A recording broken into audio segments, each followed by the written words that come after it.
Buenas tardes, mi nombre es Ángel Rosa Solano y a continuación voy a retomar 10 aspectos relevantes de la conferencia que la consejera del Instituto Tlaxcalteca de Elecciones, maestra Erika Periáñez Rodríguez, impartió para los alumnos de la clase del profesor Cristian Adolfo Castro Solís. La consejera expuso que en México existen los siguientes órganos constitucionales autónomos a nivel federal.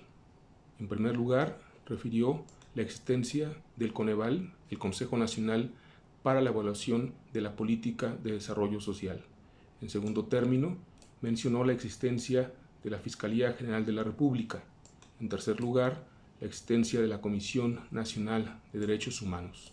En cuarto lugar, el Instituto Nacional de Transparencia, Acceso a la Información y Protección de Datos Personales. En quinto sitio, la Comisión Federal de Competencia Económica. En sexto lugar, el Instituto Nacional de Estadística y Geografía. En séptimo sitio, el Instituto Nacional para la Evaluación de la Educación, ahora extinto. En octavo sitio, el Instituto Federal de Telecomunicaciones y en noveno lugar, el Banco de México. Y explicó nuestra ponente que existe el símil de estos órganos constitucionales autónomos en cada una de las entidades federativas. La ponente precisó que los órganos constitucionales autónomos son mecanismos de control y de contrapeso en el ejercicio del poder político, pero la definición con la que yo me quedo es la de que estos son parte del proceso de transición democrática de México. También refirió, entre otras características de dichos órganos, las siguientes. 1. Buscan hacer más eficiente la función del Estado. 2. Constituyen un modelo que trasciende la noción tradicional de división de poderes. 3. Tienen la presunción de gozar de una garantía de independencia. 4. Tienen un lugar de relativa igualdad en relación con los poderes del Poder Supremo, valga la redundancia. 5. Tienen también la presunción de contar con autonomía. 6. Están creados por la propia Constitución. 7. Poseen atribuciones propias especificadas en el texto constitucional. 8. Llevan a cabo funciones esenciales del Estado moderno. 9. No están adscritos ni subordinados a otro poder del Estado.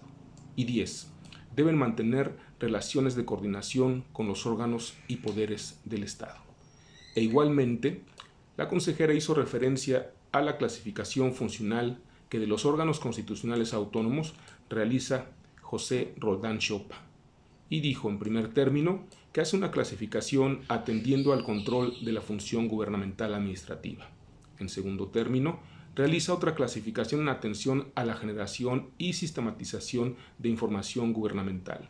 En tercer lugar, hace una clasificación igualmente atendiendo a las funciones públicas generales. En cuarto orden, realiza otra clasificación en atención a los órganos que llevan a cabo regulaciones económicas. Finalmente, en quinto lugar, lleva a cabo una quinta clasificación atendiendo a los órganos constitucionales autónomos que garantizan derechos humanos.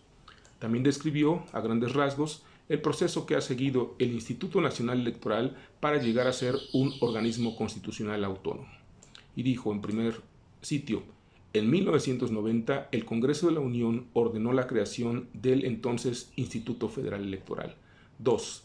Destacó que en 1996 se reformó el artículo 41 de la Carta Magna para fortalecer a dicho instituto. En tercer término, en el año de 2014 se llevó a cabo una nueva reforma que lo transformó en el actual Instituto Nacional Electoral. Y precisó la ponente cuáles son las diferencias entre el Instituto Nacional Electoral y los llamados OPLE, u organismos públicos electorales locales. Destacó que el INE en procesos electorales federales y locales tiene encomendada, en primer lugar, la capacitación electoral, en segundo sitio, la geografía electoral, en tercer término, el padrón y la lista de electores, en cuarto sitio, la ubicación de las casillas y la designación de las y los funcionarios de las mesas directivas. 5. Las reglas, lineamientos, criterios y formatos en materia de resultados electorales preliminares. Y 6. La fiscalización de los ingresos y egresos de los partidos políticos y candidaturas.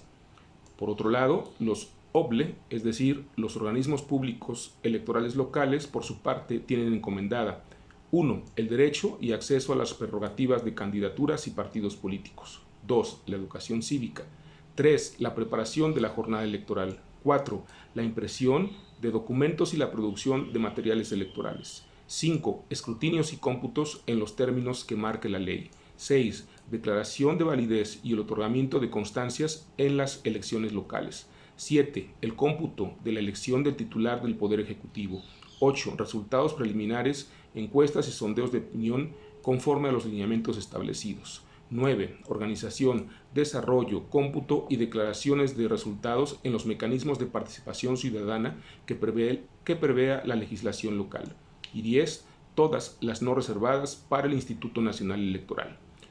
Otro aspecto relevante de la conferencia fue cuando refirió el por qué la democracia se construye desde lo local, y dijo que muchas de las acciones y muchos de los derechos que se han logrado en el ámbito federal provienen desde lo local, y ejemplificó con lo siguiente.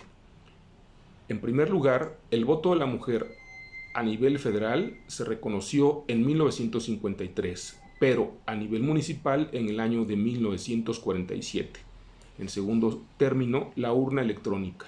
Un tercer aspecto, la participación y representación política de los ciudadanos residentes en el extranjero.